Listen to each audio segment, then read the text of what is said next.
माँ मंगला गौरी की व्रत कथा शुरू करते हैं। पौराणिक लोक कथा के अनुसार पुराने समय में एक धर्मपाल नाम का सेठ था।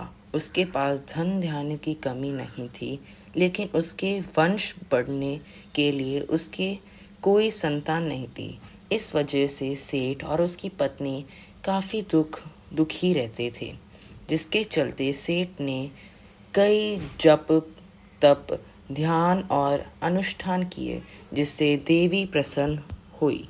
देवी ने सेठ से मनचाहा वर मांगने को कहा।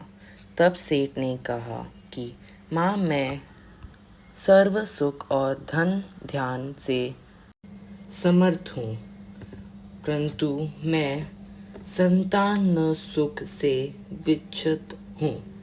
मैं आपसे वंश चलाने के लिए एक पुत्र का वरदान मांगता हूँ। देवी ने कहा, सेठ, तुमने यह बहुत दुर्लभ वरदान मांगा है, प्रण तुम्हारे तप से प्रसन्न होकर मैं तुम्हें वरदान तो देती हूँ, लेकिन तुम्हारा पुत्र केवल 16 साल तक ही जीवित रहेगा। यह बात सुनकर सेठ और सेठानी काफी दुखी हुए, लेकिन उन्होंने वरदान स्वीकार कर लिया। देवी के वरदान से सेठानी गर्भवती हुई और उन्होंने एक पुत्र को जन्म दिया। सेठ ने अपने पुत्र का नाम संस्कार किया और उसका नाम चिरायु रखा।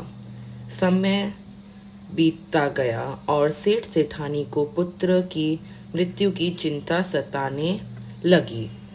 तब किसी विद्वान ने सेठ से कहा कि यदि वह अपने पुत्र का विवाह ऐसी कन्या से करा दे जो मंगला गौरी का व्रत रखती हो, इसका फलस्वरूप कन्या के व्रत के फलस्वरूप उसके वर का दीर्घायु प्राप्त होगा। सेठ ने विद्वान की बात मानकर अपने पुत्र का विवाह ऐसी कन्या से ही किया जो मंगला गौरी के विधि पूर्वक व्रत रखती थी।